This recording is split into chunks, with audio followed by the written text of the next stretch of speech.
കഴിഞ്ഞ എപ്പിസോഡിൽ അലീന ഔതക്കുട്ടി ചായൻ്റെയും സ്റ്റാൻലിയുടെയും കൂടെ കൊട്ടാരം മുറ്റത്തിൽ വീട്ടിൽ പോയതൊക്കെയാണ് നമ്മൾ പറഞ്ഞത്. ഇന്ന് എന്താണ് ഉണ്ടാവുന്നത് വെച്ചാൽ ബാലചന്ദ്രൻ അലീനയെ കാണാൻ വേണ്ടിയിട്ട് കുളത്തൂപ്പുഴയ്ക്ക് വരികയാണ്. അങ്ങനെ ബാലചന്ദ്രൻ വന്നിട്ട് കാറിൽ നിന്ന് ഇറങ്ങി ഇങ്ങനെ നിൽക്കുകയാണ്. അപ്പോൾ നായ്ക്കളെ പേടിയുള്ളത് കൊണ്ടാണ് ബാലചന്ദ്രൻ കാറിൽ നിന്ന് ഇറങ്ങിയെങ്കിലും ഡോറിൽ നിന്ന് ഇങ്ങനെ പിടിവിടാതെ നിൽക്കുന്നത്.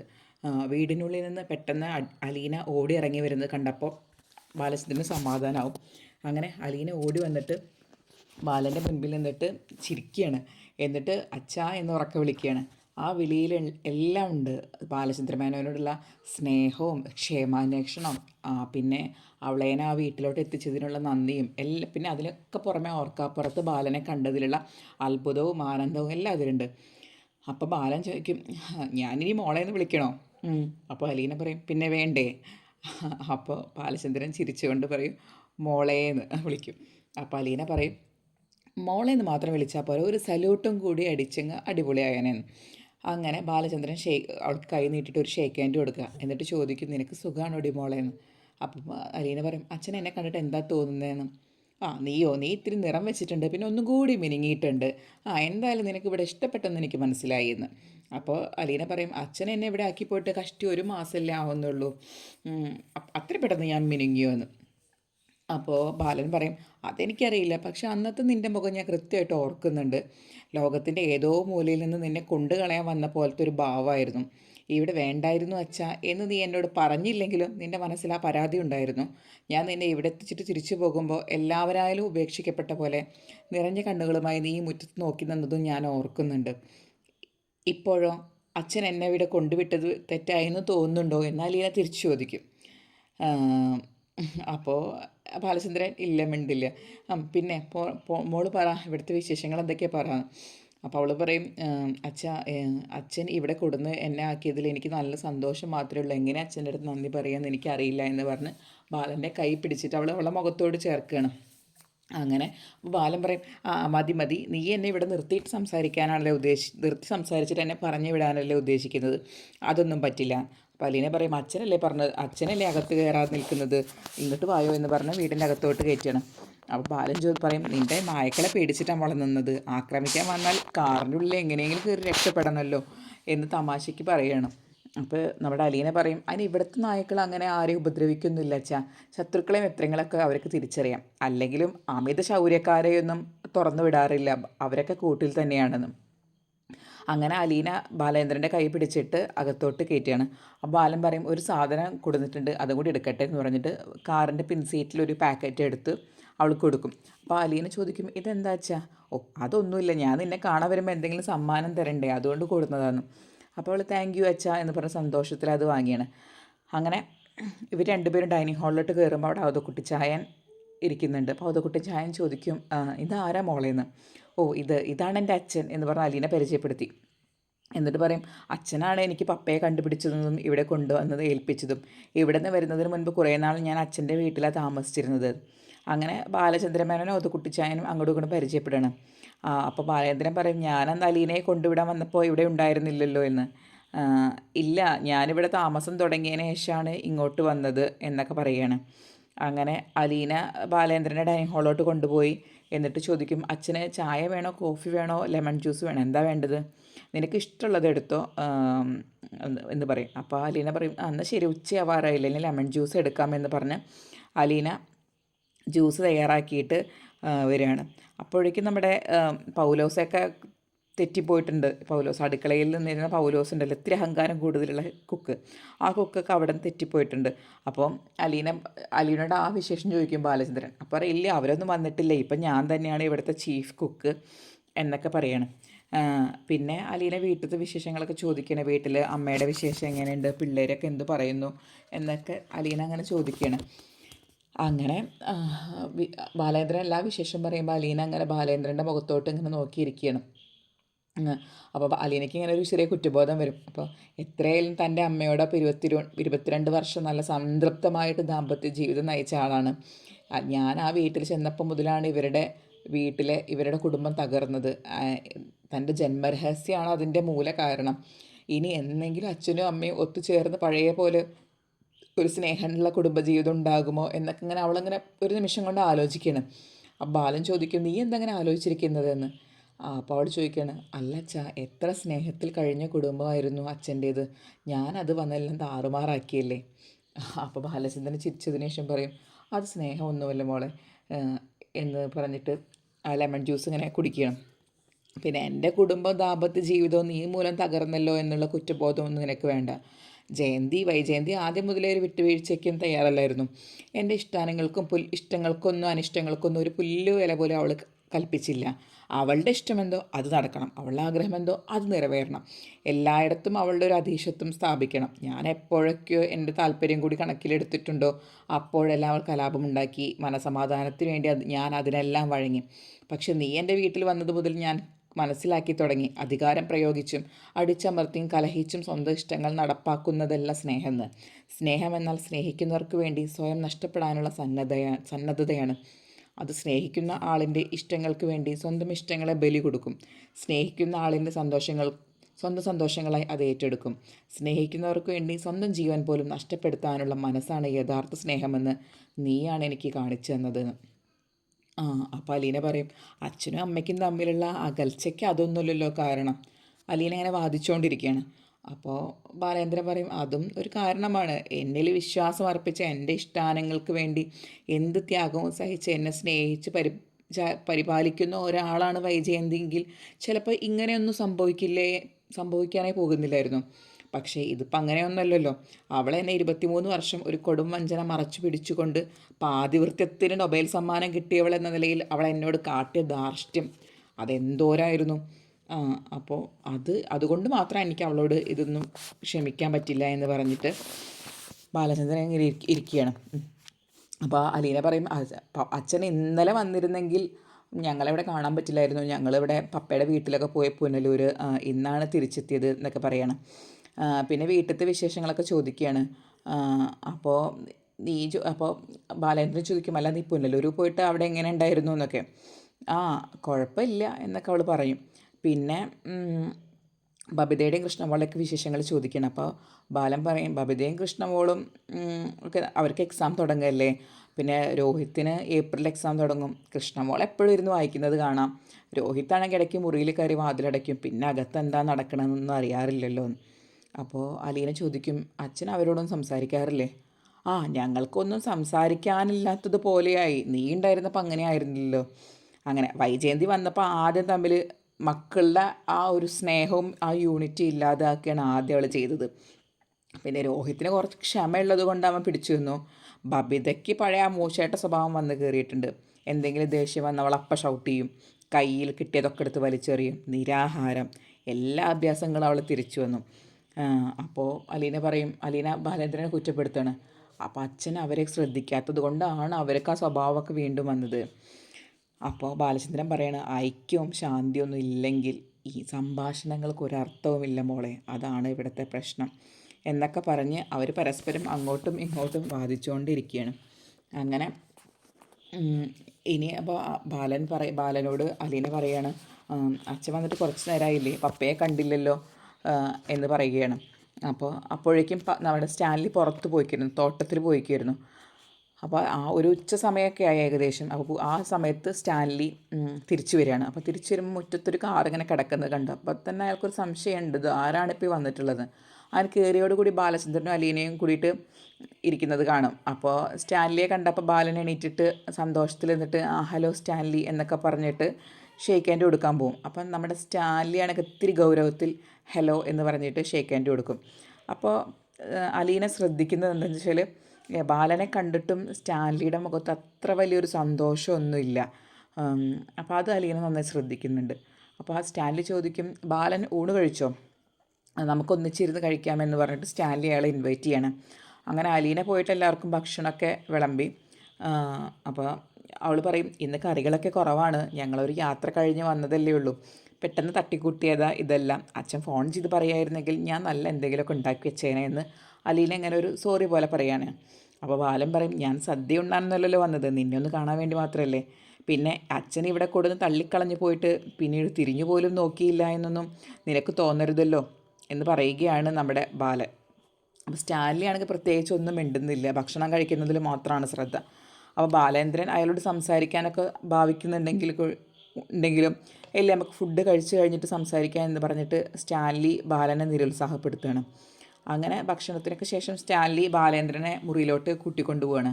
എന്നിട്ട് ഇരിക്കാനൊക്കെ പറയും. ഇരിക്കാൻ പറഞ്ഞതിന് ശേഷം അതിനുശേഷം ഒരു സിഗരറ്റ് പാക്കറ്റ് സ്റ്റാൻലി ബാലചന്ദ്രൻ്റെ നേർക്ക് നീട്ടുകയാണ്. ഹാവ് എ സിഗർ എന്ന് ചോദിക്കും. അപ്പോൾ ബാലൻ പറയും നോ താങ്ക്സ്, ഞാൻ പുകവലിക്കായിരുന്നു, അതൊക്കെ അലീന നിരോധിച്ച് കളഞ്ഞു എന്ന്. അപ്പോൾ സ്റ്റാൻലി പറയാണ് ഇന്ത്യയിലെ സ്ത്രീകൾക്ക് പുകവലിക്കുന്നവരെയും മദ്യപിക്കുന്നവരെയും കണ്ടുകൂടാ, അവരത് ഉപയോഗിക്കാറില്ല എന്ന് മാത്രമാണ് അതിന് കാരണമെന്ന്. അപ്പോൾ ബാലേന്ദ്രൻ പറയും അത് ആരോഗ്യത്തിന് കേടുവരുത്തുമല്ലോ, അതുകൊണ്ടാണ് എല്ലാവർക്കും ഇത്ര ദേഷ്യമെന്ന്. അപ്പോൾ സ്റ്റാൻലി ചിരിച്ചുകൊണ്ട് പറയും അതിനേക്കാൾ കേടുവരുത്തുന്ന എന്തെല്ലാം നമ്മൾ കഴിക്കുന്നു, വിഷാംശം കലർന്ന പച്ചക്കറികളും പഴങ്ങളും പിന്നെ രാസപദാർത്ഥങ്ങൾ ചേർന്ന മത്സ്യവും മാംസവും അങ്ങനെ എന്തൊക്കെ നമ്മൾ കഴിക്കുന്നു എന്ന് പറയാണ്. അപ്പോൾ ബാലചന്ദ്രൻ പറയും ഇതിനെല്ലാം പുറമെ സിഗരറ്റ് പുകയും കൂടി വേണോ എന്നാണ് അലീന എന്നോട് ചോദിക്കാറ്, അങ്ങനെ ആണ് ഞാൻ നിർത്തിയത് എന്ന്. അപ്പോൾ സ്റ്റാൻലി പറയും ഇവളാണെച്ചെങ്കിൽ ആദ്യം എൻ്റെ മുറിയിലൊന്നും കയറില്ലായിരുന്നു, വാതിലിനപ്പുറത്ത് നിൽക്കും, കാരണം സിഗരറ്റും മദ്യമുള്ള മുറിയൊക്കെ അവൾ തന്നെയായിട്ട് വിലക്കിയിരിക്കുകയായിരുന്നു. പിന്നെ ഞാനതൊന്നും വകവച്ചില്ല, നമ്മൾ വഴങ്ങി കൊടുക്കുമ്പോഴാണ് അവർ ആധിപത്യം സ്ഥാപിക്കുന്നത് എന്ന് പറഞ്ഞ് സ്റ്റാൻലി ഒരു സിഗരറ്റ് എടുത്ത് ചുണ്ടത്ത് വെച്ച് ലൈറ്റർ തെളിച്ച് വലിക്കാൻ തുടങ്ങണം. അപ്പോൾ അലീനയ്ക്ക് ഈ വീടും ചുറ്റുപാടൊക്കെ ഇഷ്ടമായി എന്ന് പറഞ്ഞു എന്നൊക്കെ ബാലചന്ദ്രൻ പറയുകയാണ്. അപ്പോൾ സ്റ്റാൻലി പറയാണ് ഇവിടെ ഇഷ്ടമാകാതിരിക്കാൻ കാരണമൊന്നുമില്ല, അവർക്ക് ഞാനൊരു കുറവും വരുത്തിയിട്ടില്ല, പിന്നെ ഇവിടെ അവൾ വീട്ടുവേലക്കാരിയൊന്നും അല്ലല്ലോ. അപ്പോൾ ആ പറഞ്ഞതിൽ ഒരു കുത്തുണ്ട്, ആ ബാലന് ഒരു കുത്തുണ്ട്, അതായത് വീട്ടുവേലക്കാരിയായിട്ടല്ല അവളെ അങ്ങോട്ട് കൊടുക്കുന്നത് എന്നാണ് ആ പറഞ്ഞതിൻ്റെ അർത്ഥം. അത് ബാലചന്ദ്രൻ അത്ര ഇഷ്ടപ്പെട്ടില്ല.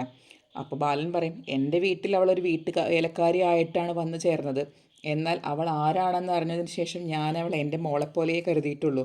എൻ്റെ കുട്ടികൾക്ക് ഇപ്പോഴും അവളെ സംബന്ധിച്ച് സത്യങ്ങളൊന്നും അറിയില്ല, എന്നിട്ട് പോലും അവൾ സ്വന്തം കൂടപ്പിറപ്പിനെ പോലെ എന്നെപ്പോലെ അവളെ സ്നേഹിക്കുന്നു. നിങ്ങൾ അവൾക്ക് കൊടുക്കുന്ന സ്നേഹത്തിൻ്റെ 100 ഇരട്ടി വിലയുണ്ട് ഞാൻ അവൾക്ക് കൊടുക്കുന്ന വാത്സല്യത്തിന്, അതിനേക്കാൾ വിലയുണ്ട് എൻ്റെ മക്കൾ അവൾക്ക് നൽകുന്ന ബഹുമാനത്തിനും സ്നേഹത്തിനും. അപ്പോൾ സ്റ്റാൻലി പറയും ഇല്ല ഞാൻ മിസ്റ്റർ മേനോനെ ഒട്ടും കുറച്ച് കാണുന്നില്ല, നിങ്ങൾ പറഞ്ഞത് അത്രയും ശരിയാണ്, നിങ്ങളാണ് എൻ്റെ മകളെ എനിക്ക് ഇവിടെ എത്തിച്ച് തന്നത്, അതിന് നിങ്ങളോട് എത്ര നന്ദി പറഞ്ഞാലും തീരുകയില്ല എന്ന്. അപ്പോൾ ബാലചന്ദ്രൻ പ്രത്യേകിച്ചൊന്നും മിണ്ടാതെ അങ്ങനെ മൗനമായിട്ട് തന്നെ ഇരിക്കും. അപ്പോൾ സ്റ്റാൻലി വീണ്ടും ഇങ്ങനെ തുടരുകയാണ് ഞാൻ ഇനി പറയാൻ പോകുന്ന കാര്യം നന്ദികേടാണെന്ന് നിങ്ങൾ വിചാരിക്കരുത്, ഞാൻ അലീനയുടെ വിവാഹം നടത്താൻ ആലോചിക്കുന്നുണ്ട്, മിക്കവാറും 1 വർഷത്തിനകം. എന്തായാലും അവളെ കല്യാണം കഴിക്കാൻ പോകുന്ന ചെറുപ്പക്കാരനും അവൻ്റെ കുടുംബക്കാരും അലീനയുടെ പാസ്റ്റ് എന്തായാലും അന്വേഷിക്കും. അപ്പോൾ ഒന്നും മറച്ചു വെച്ചുകൊണ്ടുള്ളൊരു വിവാഹം സാധ്യമല്ല, അതൊരു ചതിയായിട്ടേ മറ്റുള്ളവർ കണക്കാക്കുള്ളൂ. വിവാഹത്തിന് മുൻപ് എനിക്കുണ്ടായിരുന്നൊരു അഫെയറിൽ ജനിച്ച മകളെന്ന് തുറന്ന് പറഞ്ഞേ പറ്റൂ, പക്ഷേ അവളുടെ അമ്മ ആരാണെന്നോ ആ വകയിലുള്ള കുടുംബക്കാർ ആരൊക്കെയാണെന്നോ വെളിപ്പെടുത്താൻ ഞാൻ ഉദ്ദേശിക്കുന്നില്ല എന്ന്. അപ്പോൾ ബാലചന്ദ്രൻ പറയും അതിൻ്റെ ആവശ്യമില്ലല്ലോ, അങ്ങനെ അമ്മയെക്കുറിച്ച് ഡീറ്റെയിൽസ് ഒന്നും പറയാതെയും ചെയ്യാൻ പറ്റുമല്ലോ എന്ന്. അപ്പോൾ സ്റ്റാൻലി പറയും പക്ഷേ സ്വാഭാവികമായിട്ടും ഒരു അന്വേഷണം ഉണ്ടാകും, പെൺകുട്ടിയുടെ അമ്മ ആരാണെന്ന് എന്നോ അല്ലെങ്കിൽ ജീവിച്ചിരിപ്പുണ്ടോ ബന്ധുക്കളുണ്ടോ എന്നല്ല, അമ്മ ഇപ്പോൾ ജീവിച്ചിരിപ്പില്ല, ആ വകയിൽ ബന്ധുക്കളുണ്ടോ ഇല്ലേ എന്നൊന്നും അറിഞ്ഞുകൂടാ എന്നൊരു ഉത്തരത്തിന് മാത്രമേ അത്തരം ചോദ്യങ്ങളുടെയൊക്കെ മൂടിക്കെട്ടാൻ കഴിയൂ. അതോടുകൂടി ആ ചാപ്റ്റർ താനെ ക്ലോസ് ആയിക്കൊള്ളും. അപ്പോൾ ബാലചന്ദ്രൻ ഒരു കൺഫ്യൂഷനായിട്ട് ബാലചന്ദ്രൻ അങ്ങനെ നെറ്റിച്ചൊളിച്ചു നോക്കും. അപ്പോൾ നെറ്റിച്ചൊക്കും സ്റ്റാൻലി എന്താണ് പറഞ്ഞു വരുന്നതെന്ന് എനിക്കത്ര മനസ്സിലാവുന്നില്ല. അപ്പോൾ സ്റ്റാൻലി ഇങ്ങനെ സിഗരറ്റ് വലിക്കുന്നതിൻ്റെ കൂട്ടത്തിൽ പറയും അമ്മ മരിച്ചുപോയി, കുടുംബക്കാരെ അറിയില്ല എന്നൊക്കെ ഞാൻ പറയുള്ളൂ, പക്ഷേ അതിന് കൂടിയ സാഹചര്യങ്ങൾ കൂടി അതിനൊത്തിണങ്ങിയിരിക്കണം. അപ്പോൾ ഒരു ഉദാഹരണത്തിന് മിസ്റ്റർ ബാലചന്ദ്രനോ അല്ലെങ്കിൽ കുറച്ച് ദിവസം ഇവിടെ വന്നിട്ടൊരു മനുശങ്കർ വന്നു പോയിരുന്നു, അങ്ങനത്തെ പയ്യനെയൊക്കെ ഇവിടെ കാണാനിടയായാൽ ഇവരാരാണ് എന്നൊക്കെ സ്വാഭാവികമായിട്ട് ആൾക്കാർ ചോദിക്കില്ലേ, അപ്പോൾ അതാണ് ഞാൻ പറയുന്നത് എന്ന്. അപ്പോൾ ബാലചന്ദ്രന് ഏകദേശം കാര്യങ്ങളൊക്കെ മനസ്സിലായി. അതായത് റിട്ടയേർഡ് കേണൽ സ്റ്റാൻലി ജോസഫ് വെറും ഒരു റിട്ടയേർഡ് കേണൽ മാത്രമല്ല, അയാൾ ഉന്നം വെച്ചിരിക്കുന്നത് ഒരു പീരങ്കി തന്നെയാണ് എന്നൊക്കെ പറയുകയാണ്. ബാലൻ്റെ ചുണ്ടുകളിൽ ഇങ്ങനെ ഒരു എന്താ പറയുക, ഒരു നിന്ദാഗർഭമായ ഒരു ചിരി പടരും. എന്നിട്ട് പറയും ഞങ്ങളാരും ഇവിടെ അലീനയെ കാണാൻ ഇവിടെ വരരുത് എന്നാണ് സ്റ്റാൻലി പറയുന്നത്. അപ്പോൾ സ്റ്റാൻലി പറയും, ഓ അത് ആ അർത്ഥത്തിൽ തന്നെ എടുക്കണം മിസ്റ്റർ മേനോൻ. നിങ്ങളുമായുള്ള സമ്പർക്കം അവൾക്ക് ദോഷകരമായിട്ടാണ് ഭവിക്കുന്നതെങ്കിൽ അത് ഒഴിവാക്കുന്നതല്ലേ നല്ലത്. അവളോട് സ്നേഹമുള്ള ഒരാളെന്ന നിലയിൽ നിങ്ങൾക്കത് അങ്ങനെ ആലോചിച്ചാൽ ഇത് ശരിയാണെന്ന് തോന്നില്ലേ എന്ന് പറയുകയാണ്. അപ്പോൾ ബാലചന്ദ്രൻ പറയും, അല്ല സ്റ്റാൻലി പറയുന്നത് എനിക്ക് മനസ്സിലായി, കൂടുതൽ വിശദീകരിക്കേണ്ട ആ, എന്ന് പറയുകയാണ്.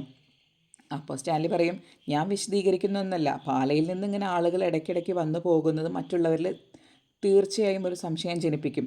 അപ്പം നിങ്ങളുടെ ബന്ധുക്കളും മക്കളും ഒക്കെ അവളെ ഫോണിൽ വിളിച്ചുകൊണ്ടിരിക്കും. അത് അവൾക്ക് ഒരിക്കലും ഒരു ഗുണമുണ്ടാക്കില്ല. അവളെ നല്ല ഭാവിയെക്കുറിച്ച് കരുതി നിങ്ങളെല്ലാം അത് ഒഴിവാക്കണം എന്ന് പറയുകയാണ്. അപ്പോൾ ബാലചന്ദ്രൻ ചോദിക്കും, അല്ല അലീന അങ്ങനെ ആഗ്രഹിക്കുന്നില്ലെങ്കിലോ? ബാലചന്ദ്രൻ തിരിച്ചു ചോദിക്കണം. അപ്പോൾ സ്റ്റാൻലി പറയും, അവൾക്ക് എന്താ അറിയാം, 24 വയസ്സല്ലേ ആയിട്ടുള്ളൂ, അവൾക്ക് എല്ലാവരെയും സ്നേഹിക്കണം. സ്നേഹം കിട്ടിയിട്ടില്ലാത്തത് കൊണ്ട് എല്ലാവരുടെയും സ്നേഹം അവൾക്ക് വേണം. അത് അവളുടെ അത് അവളുടെ സന്തോഷം അങ്ങനെയാണ്. അപ്പോൾ ബാലചന്ദ്രൻ ചോദിക്കും, അല്ല നിങ്ങൾ ഈ പറയുന്നതൊക്കെ എനിക്ക് മനസ്സിലാകുന്നു, പക്ഷേ അലീനയുടെ ഇഷ്ടം എന്താണെന്ന് നിങ്ങൾ അന്വേഷിച്ചിട്ടുണ്ടോ? അത് അന്വേഷിച്ചിട്ടാണോ നിങ്ങൾ അവളെ വിവാഹം കഴിപ്പിക്കാൻ പോകുന്നത് എന്ന്. അപ്പോൾ ആ പറഞ്ഞതിൽ ഒരു ബാലചന്ദ്രനൊരു എതിർപ്പുണ്ട് എന്നാണ് ആ ചോദ്യത്തിലൂടെ അർത്ഥാക്കുന്നത്. അപ്പോൾ സ്റ്റാൻലി പറയും, ഞാൻ തീർച്ചയായും അവളുടെ ഇഷ്ടം കൂടി നോക്കും. അവളെ എന്താഗ്രഹിച്ചാലും അത് സാധിച്ചു കൊടുക്കുന്ന ഒരു അപ്പനൊന്നുമല്ല ഞാൻ. എന്ന് വെച്ച് നിർബന്ധപൂർവ്വം അവളെ ഒന്നും അടിച്ചേൽപ്പിക്കുകയൊന്നുമില്ല. നാട്ടാചാരം എന്താണെന്ന് വെച്ചാൽ അവൾക്ക് ബോധ്യപ്പെടുത്തി കൊടുക്കും. അവളെ കൊണ്ടുകൂടി അംഗീകരിപ്പിക്കാൻ കഴിയുന്ന ഒരു വിവാഹാലോചന മാത്രമേ അവൾക്ക് ഞാൻ നോക്കുള്ളൂ. അപ്പോൾ ബാലൻ പറയും, നിങ്ങൾ നേരത്തെ പറഞ്ഞല്ലോ മനുശങ്കർ എന്നൊരു ചെറുപ്പക്കാരൻ അവളെ കാണാൻ വന്നിരുന്നു എന്ന്. ആ ചെറുപ്പക്കാരനും അവളും തമ്മിൽ ഇഷ്ടമാണെന്ന് നിങ്ങൾക്കറിയാമോ എന്ന് ബാലചന്ദ്രൻ ചോദിക്കുകയാണ്. അപ്പോൾ സ്റ്റാൻലി പറയും, ഓ അതൊക്കെ ഉണ്ടാവാം, ആൺകുട്ടികളും പെൺകുട്ടികളും പരസ്പരം ആകൃഷ്ടരാകാറുണ്ട്, അതൊക്കെ അങ്ങനെ തന്നെയാണ്, അതൊക്കെ വേണം എന്ന് കരുതിയിട്ട് വിവാഹിതരായി ഒരുമിച്ച് ജീവിക്കണം എന്ന് നിർബന്ധമൊന്നും ഇല്ലല്ലോ എന്ന്. അപ്പോൾ ബാലേന്ദ്രൻ പറയും, അവർക്ക് അങ്ങനെ ജീവിക്കണം എന്നാണ് ആഗ്രഹം. അപ്പോൾ സ്റ്റാൻലി അതിനെ എതിർത്ത് പറയാണ്, നോക്കൂ മിസ്റ്റർ മേനോൻ, പരസ്പരം സ്നേഹിക്കുന്നവരെല്ലാം ഒന്നിച്ച് ജീവിക്കുന്നില്ല, ഒന്നിച്ച് ജീവിക്കുന്നവർ പരസ്പരം സ്നേഹിക്കണമെന്നുമില്ല. അപ്പം അപ്പോൾ അത് കേട്ട ബാലചന്ദ്രനോട് ഇഷ്ടപ്പെട്ടില്ല. അപ്പോൾ ബാലചന്ദ്രൻ പറയും, ഞാൻ തർക്കത്തിനൊന്നും നിൽക്കുന്നില്ല. മനുവിനും അലീനയ്ക്കും തമ്മിൽ ഇഷ്ടമാണെങ്കിൽ അവരുടെ വിവാഹം നടത്തി കൊടുക്കാമെന്ന് ഞാൻ അവൻ്റെ അടുത്ത് വാക്ക് കൊടുത്തിട്ടുണ്ട്. മനുവിൻ്റെ അടുത്ത് ഞാൻ വാക്ക് കൊടുത്തിട്ടുണ്ട്. അപ്പോൾ സ്റ്റാൻലി പറയും, നിങ്ങൾ ഈ പാലാ കൊല്ലപ്പള്ളി കൈതക്കൽ മാളിക വീട്ടുകാരെ കുടുംബക്കാരുമായിട്ടൊന്നും യാതൊരുവിധ ബന്ധുതയ്ക്കും ഞാൻ തയ്യാറല്ല മിസ്റ്റർ മേനോൻ. ഞാൻ ഒരിക്കലും അതിന് സമ്മതിക്കില്ല എന്ന് പറഞ്ഞ് സ്റ്റാൻലി വളരെ കടുപ്പത്തിൽ തന്നെ പറയുകയാണ്. അപ്പോൾ ബാലചന്ദ്രൻ പറയും, ഞാനാണ് അവളേനെ ഇങ്ങോട്ട് എത്തിച്ച് എന്ന കാര്യം നിങ്ങൾ മറക്കരുത് എന്ന് ഒന്ന് ഓർമ്മിപ്പിക്കുകയാണ് ബാലചന്ദ്രൻ. അപ്പോൾ സ്റ്റാൻലി പറയും, അല്ല എൻ്റെ മകളെയാണ് നിങ്ങളെനിക്ക് എത്തിച്ചു തന്നതെന്ന കാര്യം നിങ്ങളും മറക്കില്ലല്ലോ എന്ന് പറഞ്ഞ് സ്റ്റാൻലിയുടെ മുഖഭാവം ആകെ മാറണം. അപ്പോൾ ബാലൻ പറയും, നിങ്ങളുടെ മാത്രമല്ല എൻ്റെ ഭാര്യയുടെയും കൂടി മകളാണ് അലീന. അവളുടെ അമ്മ മരിച്ചു പോയിട്ടില്ല, ഇപ്പോഴും ജീവനോടെ ഇരിക്കുന്നുണ്ട് എന്ന് പറയുകയാണ്. അത് കേട്ടപ്പോൾ രണ്ടുപേർക്കും അത് കേട്ടപ്പോൾ സ്റ്റാൻലിക്കൊന്നും മറുപടിയില്ല. പെട്ടെന്നാണ് ഒരു ശബ്ദം കേൾക്കുക. ശബ്ദം കേട്ട് കഴിഞ്ഞാൽ അവർ പിന്നിലോട്ട് തിരിഞ്ഞു നോക്കിയാണ് ഇതെല്ലാം കേട്ടിട്ട് അലീന ഡോറിൻ്റെ അവിടെ നിൽക്കുന്നുണ്ട്. അപ്പോൾ അലീന ചോദിക്കും, എന്താ അച്ഛാ, എന്താ പപ്പ, എന്താ കാര്യം, നിങ്ങൾ രണ്ടുപേരുടെയും മുഖം കണ്ട് എന്തോ ഒരു പ്രശ്നമുള്ളത് പോലെ തോന്നുന്നല്ലോ എന്ന്. അപ്പോൾ ബാലൻ പറയും, ഞങ്ങൾ തമ്മിൽ ചെറിയൊരു തർക്കം. അപ്പോൾ അലീന ചോദിക്കും, എന്താ അച്ഛൻ, എന്താ പ്രശ്നം? അല്ല, സ്റ്റാൻലി നിനക്ക് വിവാഹം ആലോചിക്കാൻ പോവുകയാണത്രയും. ഞാൻ പറഞ്ഞു മനുവും നീയും തമ്മിലുള്ള കല്യാണം നടത്തുന്നതാണ് ഉചിതമെന്ന്. അവന് നിൻ്റെ അടുത്തുള്ള സ്നേഹം നിനക്കറിയാമല്ലോ, അതുപോലെ നിനക്ക് അവനെയും ഇഷ്ടമാണെന്ന് എനിക്കറിയാം. പക്ഷെ നിൻ്റെ പപ്പ പറയുന്നു അങ്ങനെ ഒരു വിവാഹം നടക്കാനേ പാടില്ലെന്ന്.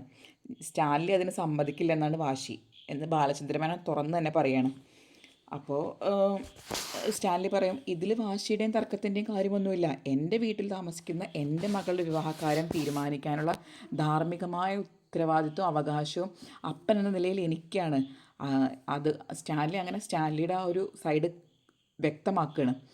അപ്പോൾ ബാലൻ പറയും, മോളെ നീയാണ് യഥാർത്ഥ തീരുമാനം എടുക്കേണ്ടത്. നീ പ്രായപൂർത്തിയായവളാണ്, അറിവും പക്വതൊക്കെ നിനക്കുണ്ട്. ആരെ വിവാഹം കഴിക്കണമെന്ന് തീരുമാനിക്കാനുള്ള അവകാശം നിനക്കുണ്ട്. ബാലചന്ദ്രൻ ക്ലിയറായിട്ട് അലീനയ്ക്ക് പറഞ്ഞു കൊടുക്കുകയാണ്. അപ്പോൾ അലീന രണ്ടുപേരെയും മാറി മാറി ഇങ്ങനെ നോക്കി. എന്നിട്ടപ്പോൾ അലീനയുടെ മുഖത്തൊരു വല്ലായ്മ പടർന്നു. അപ്പോൾ ബാലൻ പറയും, നീ തന്നെ തീരുമാനിച്ചോ, നിനക്ക് തന്നെ ഞാൻ വിട്ടുതരുന്നു. പക്ഷേ മനുവിന് നിനക്ക് വേണ്ട എന്നാണെച്ചെങ്കിൽ അത് നീ ഇപ്പോഴെങ്കിലും പറയണം. കാരണം നിന്നെ മാത്രം മനസ്സിൽ വെച്ച് ജീവിക്കുകയാണ് അവൻ. അവനെ കുരങ്ങ് കളിപ്പിച്ച് വേദനിപ്പിക്കാൻ പാടില്ല.